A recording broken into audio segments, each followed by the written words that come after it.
This is the Makeup Show podcast, where we take some time every week to talk all things about makeup, from kit to career, from artistry to inspiration, and everything in between. With decades of experience in all areas of the industry, award-winning makeup artists Danessa and James Vincent travel the world meeting and educating makeup lovers. In this podcast, Danessa and James share the wealth of their knowledge and career insights with you. Hey. Howdy. I'm Danessa. And I'm James Vincent. And this is the Makeup Show podcast. Welcome to, I think this is my 6th week in quarantine. 6 weeks in quarantine. I think it's our 3rd week deciding that we were going to bring the podcast to YouTube. Am I right? I think you're right. I think this is the 3rd video. We're launching just in time for the Makeup Show New York weekend, which is, I'm so excited for this weekend. Understand that, I've been having so much, anxiety and sadness, and I'm realizing that the connection that we would normally get from, all the shows that we would do, especially in New York, because the New York show, people come from all over the world. It's everybody you know or ever wanted to meet. And it would normally be, we would right now be, visiting vendors, and then this weekend, ready to entertain people from all around the world. So I'm feeling that emptiness in my heart. Oh, babe. And you had such big plans with the Danessa International stage. And the funny thing is, it's Facebook memories are great, but it's also a reminder of all of the amazing moments that we're missing on them. But we're going to be bringing a virtual program to everyone this weekend. You and I have a panel that we're doing this weekend that I think is very exciting. And I'm super excited about it, and I think it's so in line with what everybody needs to hear to help them navigate better through this time. So it's gonna be a great weekend. Well, there's so much going on right now, and what I wanted to talk about in this episode is, so many artists have been messaging me. It is almost impossible for me to believe as a New Yorker, but many of our artists and estheticians that listen to the podcast are being asked to go back to work this week. States are starting to open up. And it seems crazy to me here, but I know that everyone's experience with this COVID-19 pandemic has been very different. Very different, yeah. I totally agree. It's a little bit, it makes it even more difficult to navigate because, we're in New York, so we're hit the hardest, but there are people who are in middle America or even on the West Coast, and they're not experiencing a fraction of what we're doing here. So some of the things that are happening, they're okay, why can't I go to work? There's 2 people sick in my city. You know what I mean? So I totally get it, but it's still a little scary. I think I'm of the school of, all for one for all. Until everything is on track, no one should be doing anything. And this is coming from a business owner. This is clearly affecting me tremendously. Look, but I think people's lives are so much more important. So I'm going to put it right out there. I have not received $1 from the government since any of this happened. As a small business owner, as a brand, as an individual artist, I am I had a dream last night that my grandparents were telling me to start and think about rationing sugar and coffee and flour. And, it was such a crazy dream for me. But I thought this is kind of where my mindset is because I'm here in New York. But I had a situation the other day, and that's why I wanted to talk about this with you. Artist that I mentor in Texas, who is the owner of a space, messaged me and said, we are not working. We're not making any money. We want to open up, but because they don't know anyone who has been infected or affected by COVID-19, so they're doing barbecues, they're going horseback riding, they're swimming every day, and I think they're not understanding that. While I was on that call with them, I was going to pick up a prescription, and I literally walked by a truck that is at the hospital to be a freezer for people who have died due to COVID-19, and I think that the reality for each individual, depending where you live in the States or in the world, is very different. And so what I'm trying to be is more mindful of the fact that everyone's having a very individual experience in this right now. But for our artists and stylists and estheticians who are being asked to go back to work, I wanted to take this episode to kind of give them some pointers on kind of putting yourself out there if your bosses or your government is telling you that you need to open up this week. I really love that. I think it's so necessary. And, we did that 2-hour webinar about this topic, and we had thousands of people who've watched, but a lot of people weren't able to take advantage of it. So this is perfect. I think it's right on time. That seminar was so beautiful. I met so many people. You have such a great group of followers anyway. I see you. Well, you've got this, you've got a really large following. And what was so beautiful about that was the amount of love and outpouring of people who just wanted to check up on us and make sure that we're okay. And here's what I'm saying to them, very controversially, until I can take a tour of the White House, until my congressmen are back in DC in their seats, until every governor mansion is open for the public to take a tour, you know what I'm not doing? I am not doing makeup. I am not going back to work. When my government officials are there, back at work, back at their desk, I will be back at work myself. I totally agree with you. And I know for you and I, we feel it like deeply in our hearts because we both had the virus. So we understand the ramifications. I was watching the news, which I never do, but I have to do now in light of what's happening. And that doctor who took her life after saving so many lives, when I hear stories like that, it just tells you there's so much more happening than what we know. Yeah. There's so much more happening than what we see on the news, and we really need to be cognizant of that. When we're thinking about how we're going to move and shake and, provide our services moving forward. Yeah, we do not have all the information that we need right now. And I want to be very clear about that. I've been doing my research, at the Makeup Show, we really have been working with the Center for Disease Control because we have an event. We are working with our city and our state here in New York. And I know that there is different information from different government agencies throughout the world. But what I want to make very clear is that I don't know what it's going to look like when things open up. I do not know if every makeup artist will be working right away. I don't know if everybody will have the career that they had before this opened, but I do want our artists who have to go back to servicing clients this week to be prepared. And so what I did was took some of the CDC information, our Center for Disease Control here in the US, and I broke it down basically based on a makeup artist application and makeup kit. And if it's cool with you, I thought what I do is kind of talk through that for a little while. Cool? Okay. Let's do it. So the first thing that I want to takes the first thing, I love that you're a note taker. I love that we work so much together and we approach things so differently. Completely differently. Like my notes are like on a piece of legal paper.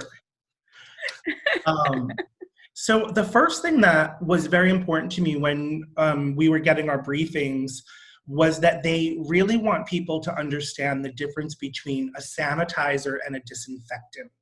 I think these are two words that we're hearing a lot of in the news lately, and we're seeing a lot of on places like Facebook.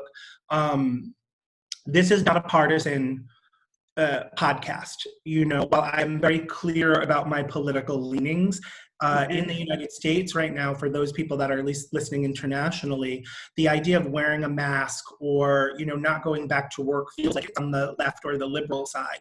And what I want all of our listeners to prepare themselves. And the most important piece that the Center for Disease Control said to us was people need to understand the difference between a sanitizer and a disinfectant and how they can incorporate them into their everyday activities, which for us in the beauty industry means above and beyond the protocols that we usually put in place to practice proper hygiene. So a sanitizer they're defining as a product that reduces bacteria on the surface by at least 99.9%. And that is reducing bacteria. A disinfectant kills a wider range of microorganisms. And so that's a very important thing to know, because what we're dealing with COVID-19 is actually a virus. So if a sanitizer is really prone to be a bactericide, you also want to work with products that are known to kill, like viruses like Lysol and things like that, not to take internally or use in any way on your client's skin, but to use them for hard surfaces and for any makeup product or tool that you might be utilizing in your application. Pretty I clear? think that makes so much sense. So would an example be a hypothetical cleaning your palette with Lysol, and then you can still use what you normally use that smells great or whatever to clean afterwards? So it's like doing double duty. Exactly. You want to make sure that if you're using a disinfectant like a Lysol, that is off of the surface before you put any makeup product on your client or yourself. So while you would use a Lysol wipe to take it down, you let the disinfectant evaporate the way we always do with any hand sanitizer or toners for the skin. And then you would go in with your alcohol or your cosmetic sanitizer or whatever product that you're using, barbicide, whatever it is. So for our spatulas as well, Yeah. anything that's metal.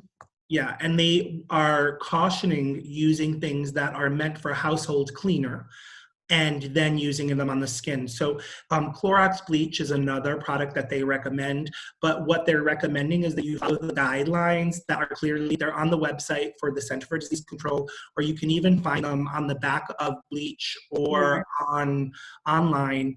There are dilutions of bleach that they use to clean food prep places in restaurants, or what they're suggesting for anything that's gonna be on the face, clean them the way you would clean a child's toy.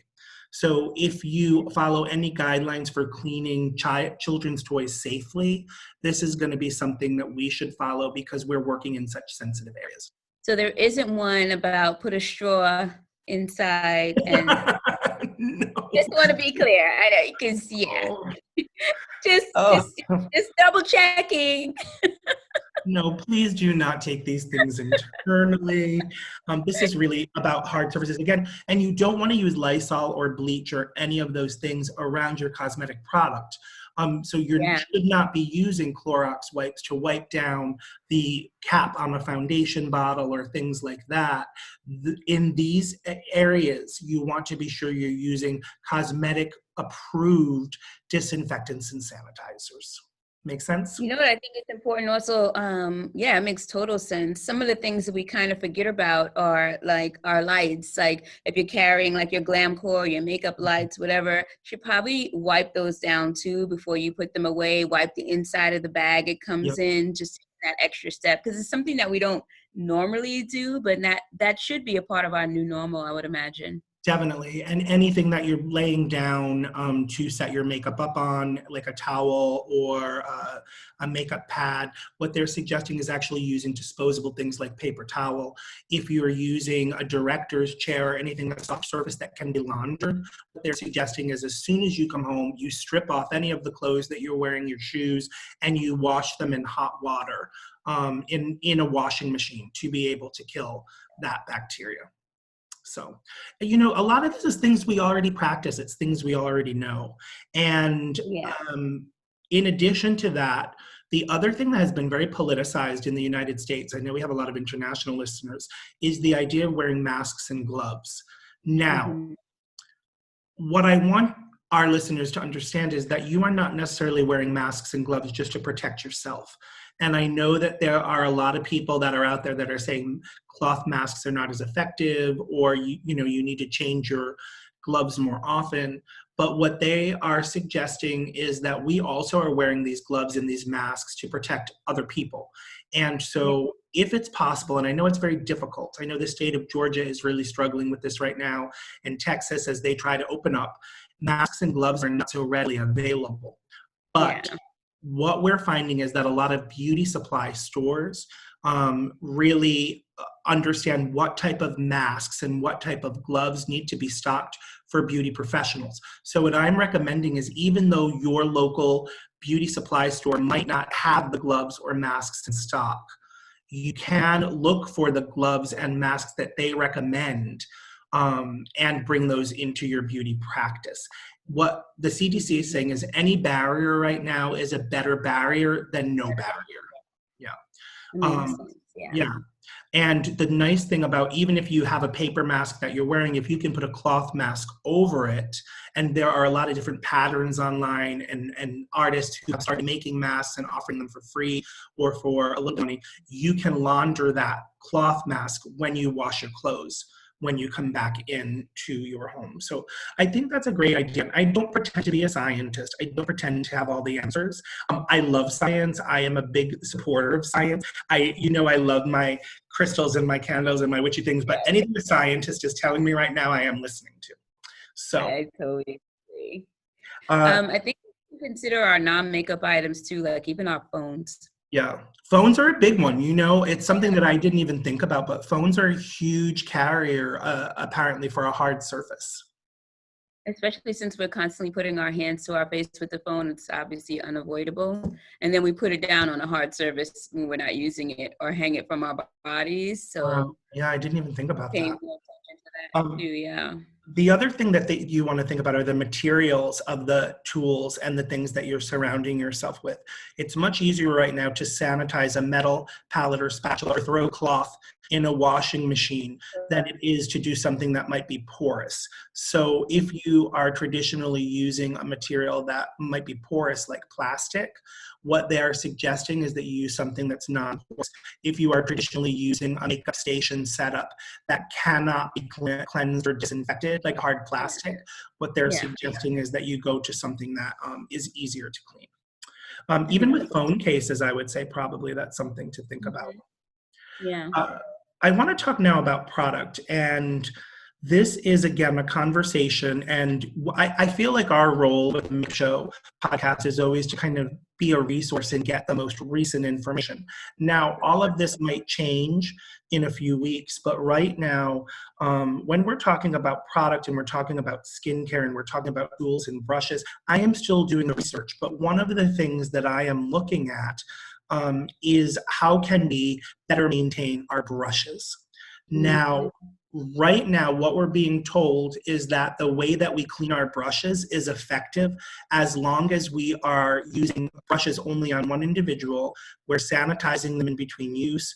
We are not double dipping, and then we are shampooing them with hot water when we are done with the application. And I know most artists work this way.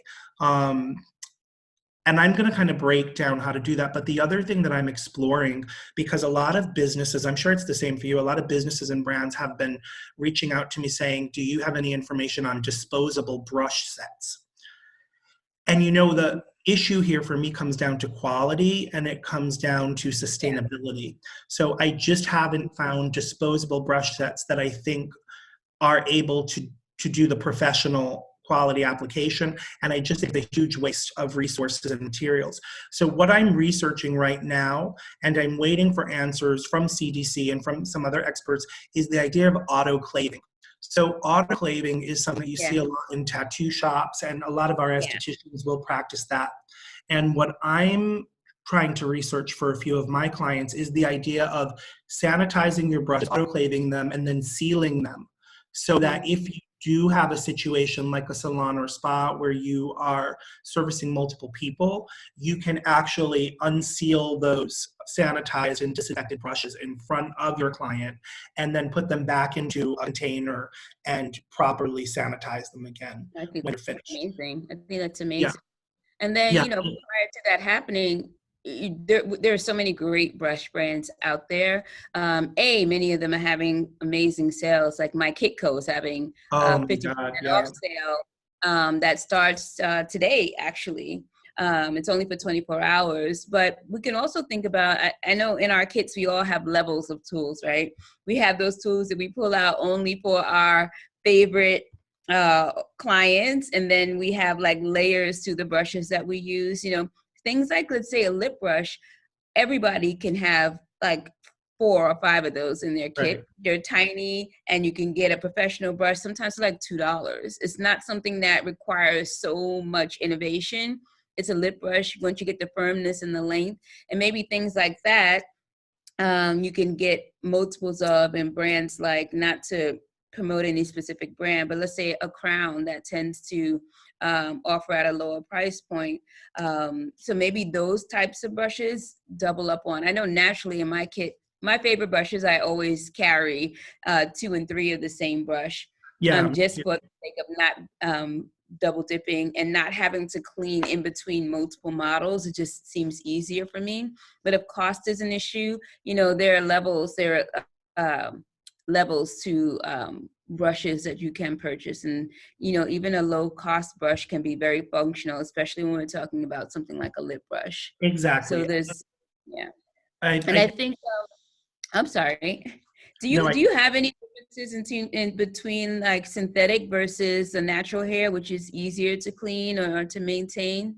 Well, I'll tell you, I am a big fan of modern synthetic brushes. Synthetic brushes, because of the nature of the product and because of the way they've been developed, they do not tend we don't have to worry about them holding bacteria the same way. So there are a lot of people who are saying synthetic brushes really are where we should be going, but I don't have a lot of information on that, as I have tended to go pretty cruelty-free in my makeup kit. So I tend to carry more synthetic brushes, and I've got a beautiful set that my Kitco just gifted me. I have some great synthetics from a lot of brands I love, like Delium and Smith. That has some great synthetic brushes because it's a vegan brand. So yeah. Yeah, it's because those are the brushes that I'm carrying anyway. And I didn't mean to cut you off, but what I did want to say was, even the way we carry our brushes, like right now, I tend to carry 2 large brush rolls, or I'm using my Kitco set. Brush buddy. Yeah. But what I'm thinking is, instead of putting my 5 lip brushes in one plate, my 5 crease brushes, my 5 shadow brushes, right now I'm carrying them as one large bunch, and then I pull them out as I need them.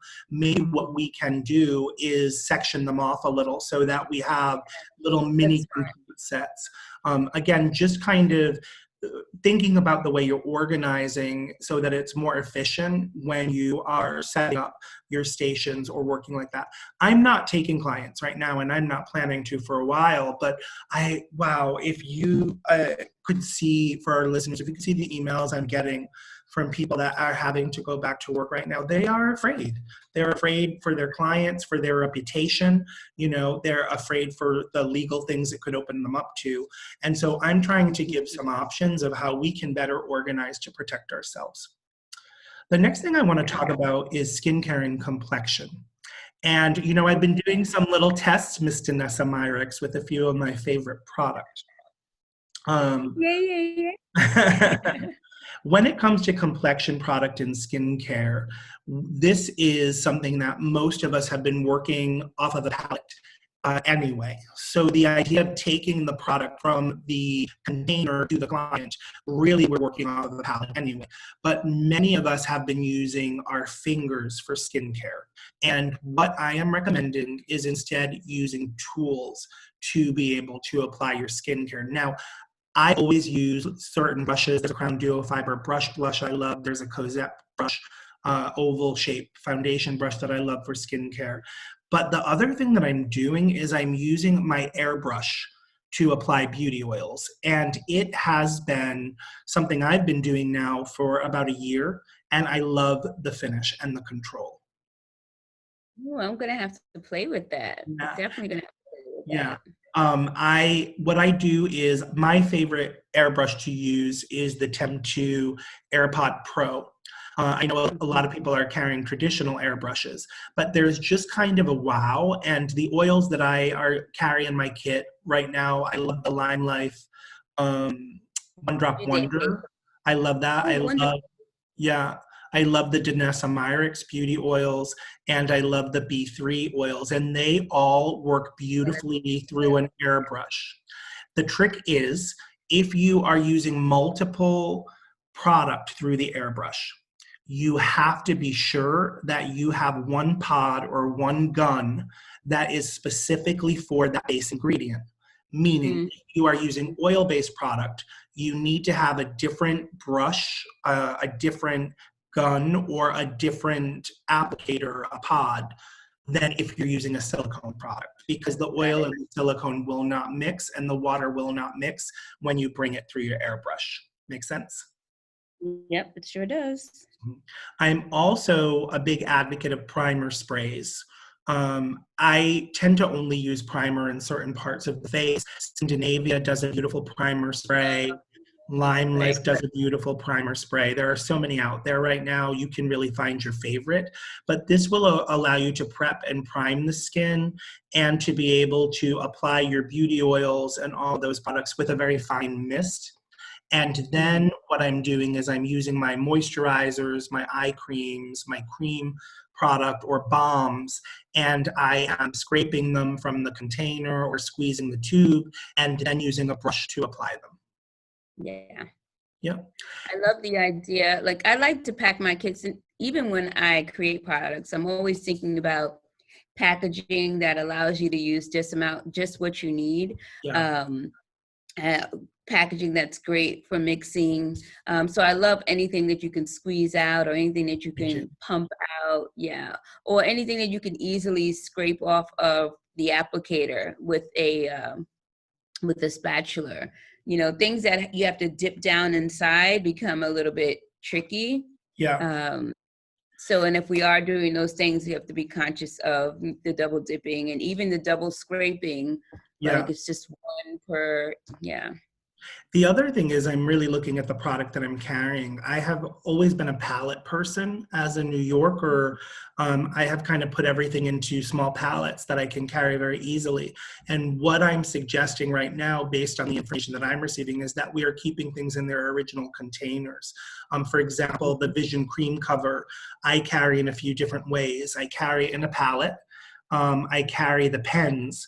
And I also, for a few of the shades that I use a lot, I carry the tester, a small sample size.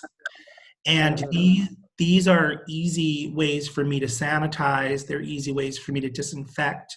And I don't have to worry about cross-contamination when I'm carrying liquid or cream product this way. I want to talk a little bit about how do you mix down your product if you've been working with a liquid product that might be a little thicker than the airbrush allows. And the way that you would do that is you would look at the base ingredient. So if you are using a water-based product like Makeup Forever or a Matte Face and Body, these foundations tend to be thin enough that they can travel right through the airbrush. But if you did need to thin it down, what you would do is thin that down with a little bit of water. If you're using an oil-based product, what you want to do is thin that down with a little bit of your favorite beauty oil. Because it's happening so quickly, you're just thinning it down enough to pass through the airbrush. Any beauty oil that you're carrying in your kit tends to work. Everybody has their favorites, and you'll figure out what that is. If you are using a silicone-based foundation, and you're bringing that through the airbrush, then what you need to do is mix that down with a cosmetic grade silicone liquid, and that product is called 244. And it is available through beauty supply stores like Alcone. It is available through beauty stores internationally. And I love silicone-based foundation. So for me, this is something that I've always carried in my kit already.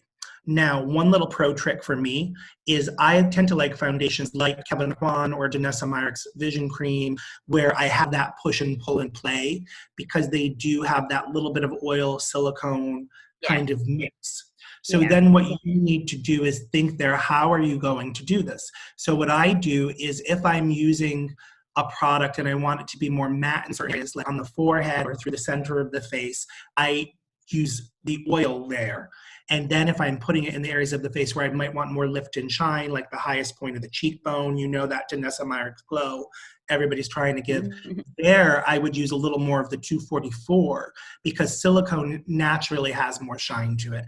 And I know somebody's going to argue with me about it, but I've been doing this for a really long time. That silicone is always going to give you that shine. I totally agree. Now, Oh, yeah. you're such a genius when it comes to product formulation. Is there anything that you want to add to that No, I manipulation? love that. I mean, you actually just made the point that I was going to make, because sometimes the formulas will have a mix. And so you answered that so beautifully, because you're brilliant. So thank you.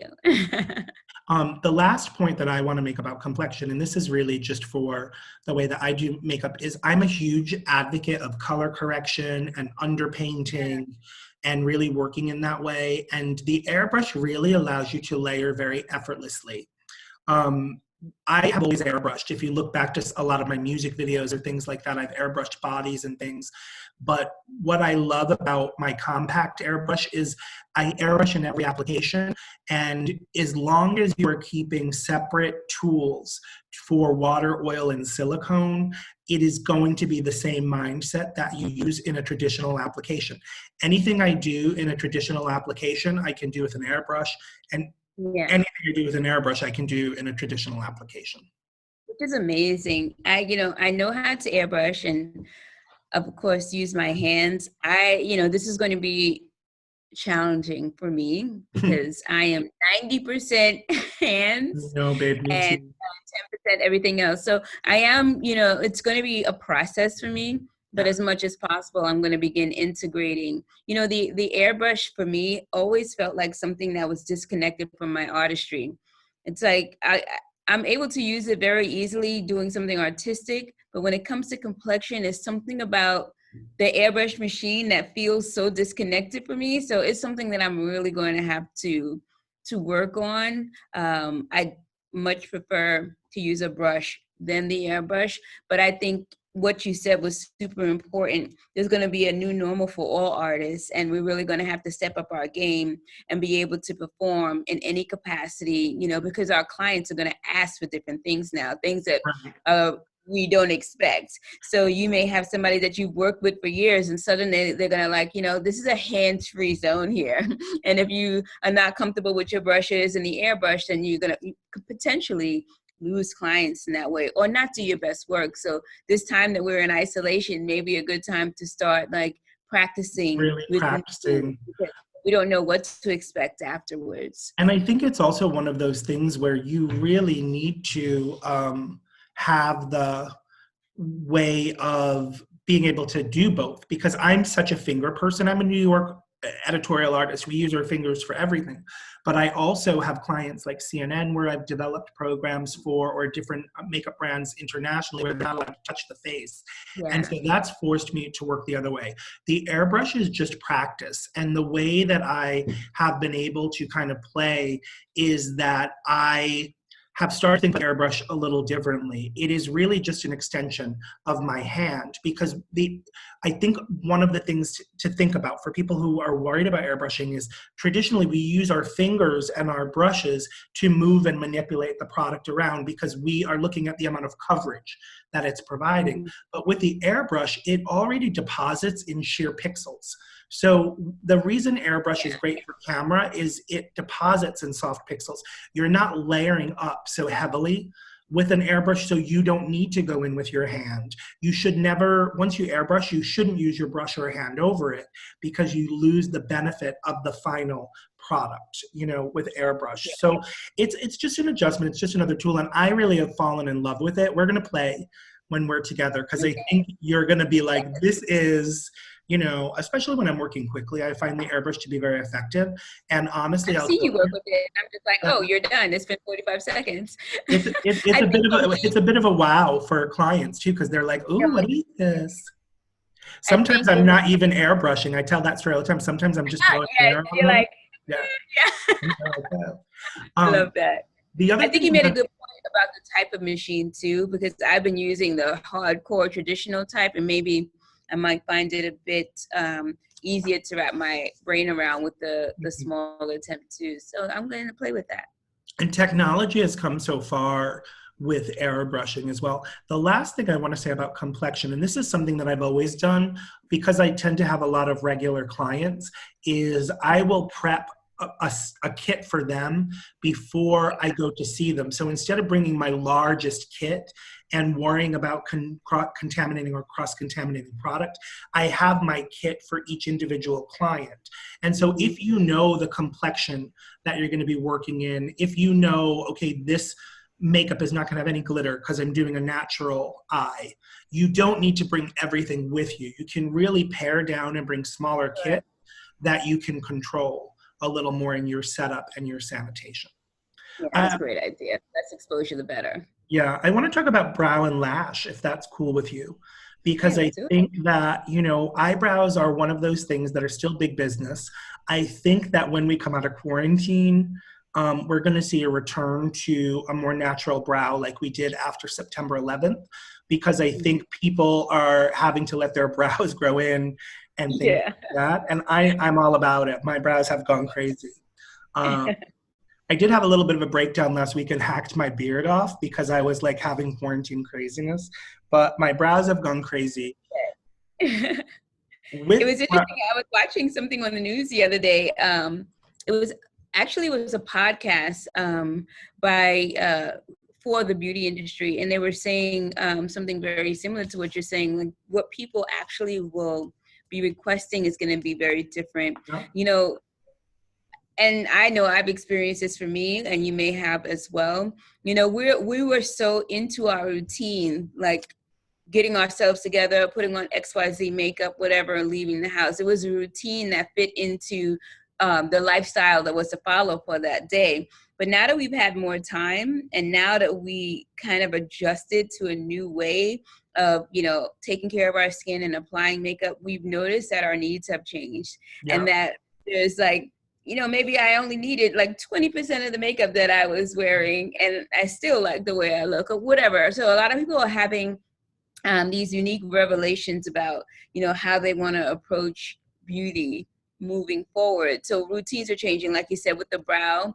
Like now it's more effortless, like not spending as much time as before. And there's so many things. Keeping the skin more fresh and dewy is definitely, you know, going to be an even much bigger trend, more of a natural feel to the makeup, taking less time, because now people have weeks and weeks of practice in doing this at home. And people have adjusted to seeing people in a different way as well, because people haven't been as glammed up as they were before. So it's like we've all adjusted to a more casual feel when we interact with people. And so, you know, it was a very interesting conversation on how this is going to transcend into, you know, post-corona.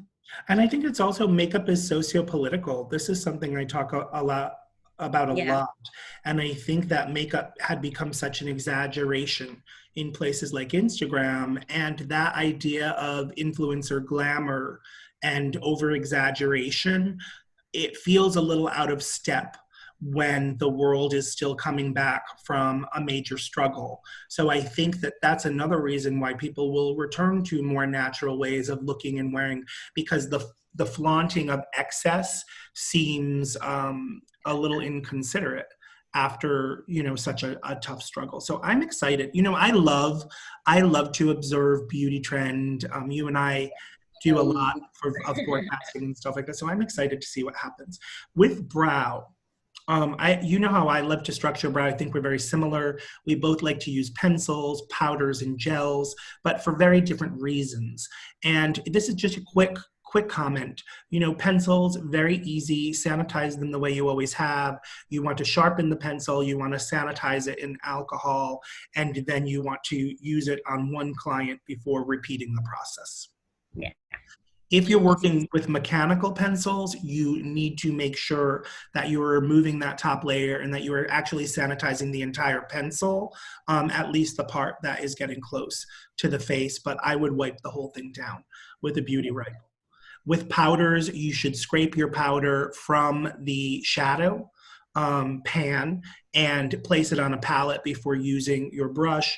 And if you're using brow gels, like I love a great brow gel, disposable mascara wands are the way to work. If you're worried about waste, Alcone has some great bamboo Oh, I mascara understand. ones that are sustainable, and I'm a big fan of the shape of them as well. Or you can use your spoolie brushes, which you can wash and disinfect on your own. Mascara is a very funny one, because mascara is something that, as professional makeup artists, we have always worked very diligently to practice proper hygiene. But what they're saying right now is a lot of clients are going to be very concerned about mascara. And so Yeah. this raises 2 points for me. One is that what you can do, if you feel comfortable, is you can have your client bring their own product, mascara included. Mhm. You just need to realize that if you are working from your client's kit, that your brushes might not be working on product that was properly sanitized, because your client probably doesn't know how to properly sanitize. So keep that in mind. Or there are a number of tube mascaras on the market, especially some that come out of Japan or brands like Besame, where you can actually squeeze the mascara onto a product. Or products that I love for mascara, like the Danessa Color Fix or Makeup Forever Artist XL, that I have been using as mascara for years because I liked the color and the tint that they give the lash. Yeah, I think that makes so much sense. Just like rethinking your waterproof products and seeing how they can play double duty. Exactly. One of the things that I would do, especially with like really big clients or clients that you're earning, a much higher rate.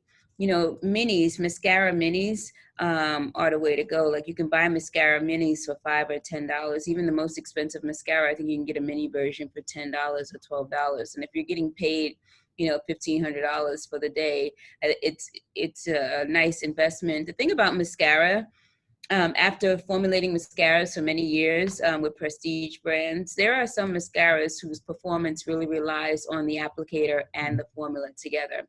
It's not true for all mascaras, but high-end prestige mascaras, there's a lot of innovation that goes into the applicator and how it relates to the formula. So you may have this amazing curling formula that you love, but when you take a spoolie, just a random spoolie, and use it with that mascara, it doesn't perform the same way because it's the action between the formula and the brush. So if you have those high-end mascaras that you're using and you're working with higher-end clients or bridal clients who've invested a lot in you, it may be worth just getting a little mini and giving it to them when it's done. And that's what I've always done too. I think that, again, you want to think about what is the wow you're giving your client, especially as we return back to this and they might have some fear or trepidation. I have never been a fan of disposable mascara ones, so I always have given the mascara. And when you work it into your rate, it really just allows you to give them the application that they deserve. I think that's such a great point. Do you have mascaras that you love to work with? Because I know it's such a personal.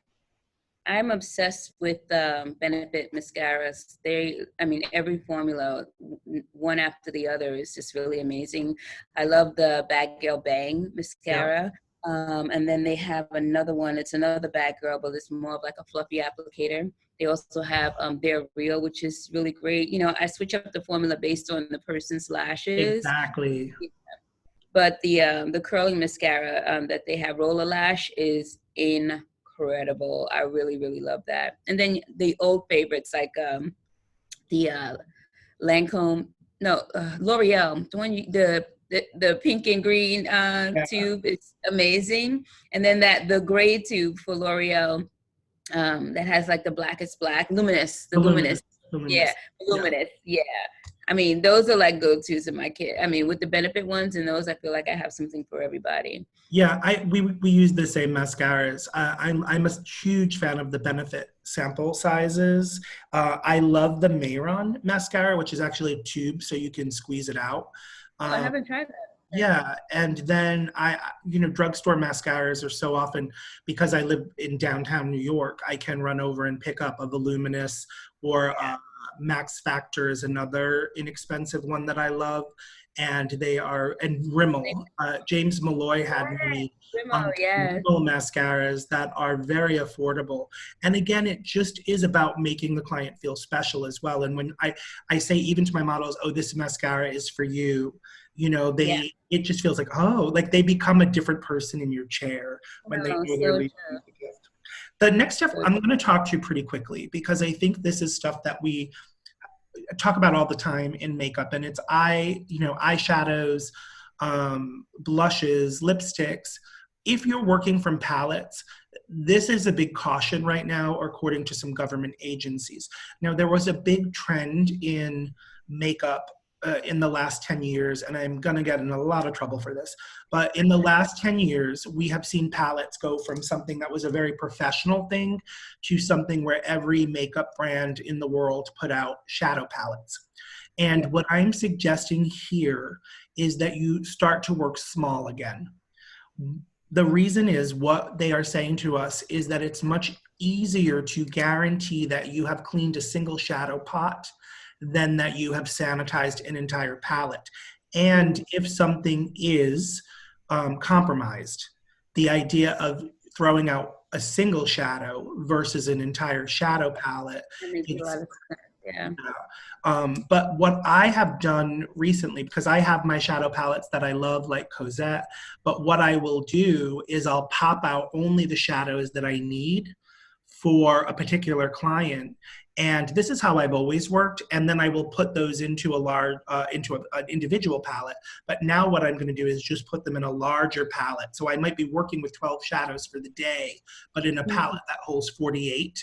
So I'm not worried about any of that. Oh, you're social distancing your shadows. Social distancing my shadows. I love that idea. Yeah. Cream product. It sounds like I'm saying it because I'm sitting next to you virtually, but the color fix really has changed the way that I do makeup, especially with the addition of the new formulations and textures. I don't have the fallout. I don't have to worry about, the mess that it makes. I can squeeze out only what I need. It lasts all day. I can blend right over it. So cream shadows have been part of my makeup kit for a very long time. And I love the way a cream shadow works. And so I'm really looking now at how can I bring my kit over to be predominantly cream shadows and blushes and things like that. Let me know whatever you need. Right. You take good care. You take good care of me. There are also some beautiful formulas that I love in shadows and blushes that are powder product. And another way that they're saying to work is to scrape the powder off your palette or your pan onto your metal palette, and then you use a little bit of a setting spray or a carrier product like a moisturizer to make that into more of a cream or liquid. And it offers you more control without the fallout. And again, you're not compromising. There are also loose pigments available, which you can scoop out onto palettes and work that way. So just a few other options. Lipsticks, I think we've always thought about sanitation and hygiene. I don't think we need to cover those categories, but I don't know. For me, I guess it really comes down to the prep and the set. How are you choosing your product for your client? How are you preparing it in a way that practices better hygiene and sanitation than we ever had before? How are you making sure that that makeup stays in place? Loose powders and setting sprays are being recommended over pressed powders just because of the ease of application, and airbrush and other methods of application that don't require you to touch the face. So this was a long one. This was a long one, but I think that this is information. What's funny to me is that you start off by saying, I'm not a scientist. I don't even like science, but you are so technical and you know every little bit of information about everything. So I think you need to stop saying that you're not a scientist. Like, you are literally the master of information. I'm not. Master, like, I just love listening to you. If I could just put you in my pocket every time I'm on stage, I would feel so much more confident. Well, I'll tell you, I'm a huge fan of science. I loved science in school. I actually wanted to go to school for pharmacy, but it wasn't the science, it was math. Like, I'm so terrible at math. Yeah, but we can't talk about math. No. But I am listening to scientists, and I do feel like one of my roles in this industry is to try and provide people with up-to-date and real information. There are so many places right now where I'm being asked to go on to people's Instagram lives and to do Zoom sessions for brands where they're asking my opinion about staying focused, or my opinion about staying optimistic. And I am always honored to offer my opinion.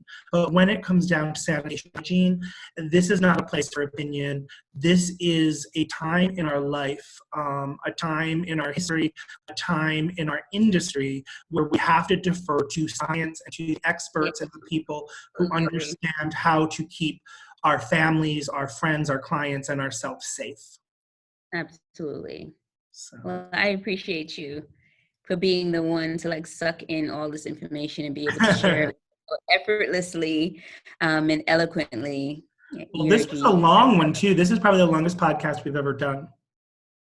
Really, I haven't even been paying attention to the time, but our viewers will be like, okay, I thought you guys were past those hour and a half. I remember our first one. I think our first podcast was it 2 hours or something crazy, like over an hour and 20 minutes. We've gotten better. But I think this is an important one, so I think it's okay that it went a little longer. This is why we appreciate our viewers so much, our listeners, because they put up with us and our rants, but hopefully they're getting what they need from it. Well, I love you so much, and I just appreciate the support you've been giving the industry and the support you've been giving our artists. I think that people know kind of the things you've been doing with Danessa Myricks to help people rebuild their kits, and the seminars that you've been putting together are so appreciated. And I'm excited to share the stage with you this weekend virtually, and Liza and Yvonne and John. We're gonna have a whole little makeup show party this weekend. I'm just going to stay up for 48 hours, basically, because everything that they're presenting is things that I want to see. So I'm going to be like this for 48 hours, glued to my phone or to the computer, because I don't want to miss anything. And there's going to be tons of amazing deals, product deals, some brands from all over the world who are just participating and making sure that this makeup show weekend kind of gives us a little taste of what we're missing from the New York makeup show. So anybody within the sound of our voice, or anybody who's seeing this, the first weekend in May, 48 hours. Sunday and Monday. We're kicking it off Friday with a few interviews and things like that. We're going to be on Instagram, Facebook. We're going to have Zoom sessions, and all of that information is up right now on Instagram at The Makeup Show. So guys, we'll definitely be seeing you or hearing you or feeling you this weekend. And we really appreciate you spending yet another Wednesday with us. Thank you for sharing the podcast as much as you do. It really means a lot to us. And as you send those really beautiful messages on Instagram, I just really get a tingle and I get excited to talk to James about what the next topic is going to be. So thank you for all the beautiful comments and sharing it with your friends and colleagues and your followers. We really appreciate it. Thank you, guys. We love you so much. Reach out to us at Makeup Show Podcast on Instagram. You can always message us there. Please share it with your friends. We're growing, and we'd love to keep meeting new artists from all over the world. So we love you. You can send us your topics. If there's some ideas that you're having or things that you want us to talk about, just email us at themakeupshowpodcast@gmail.com. We read every single one and we talk about every single one. And so many of your comments have been incorporated into our podcast. So we'd love to continue to see what you guys are interested in hearing about.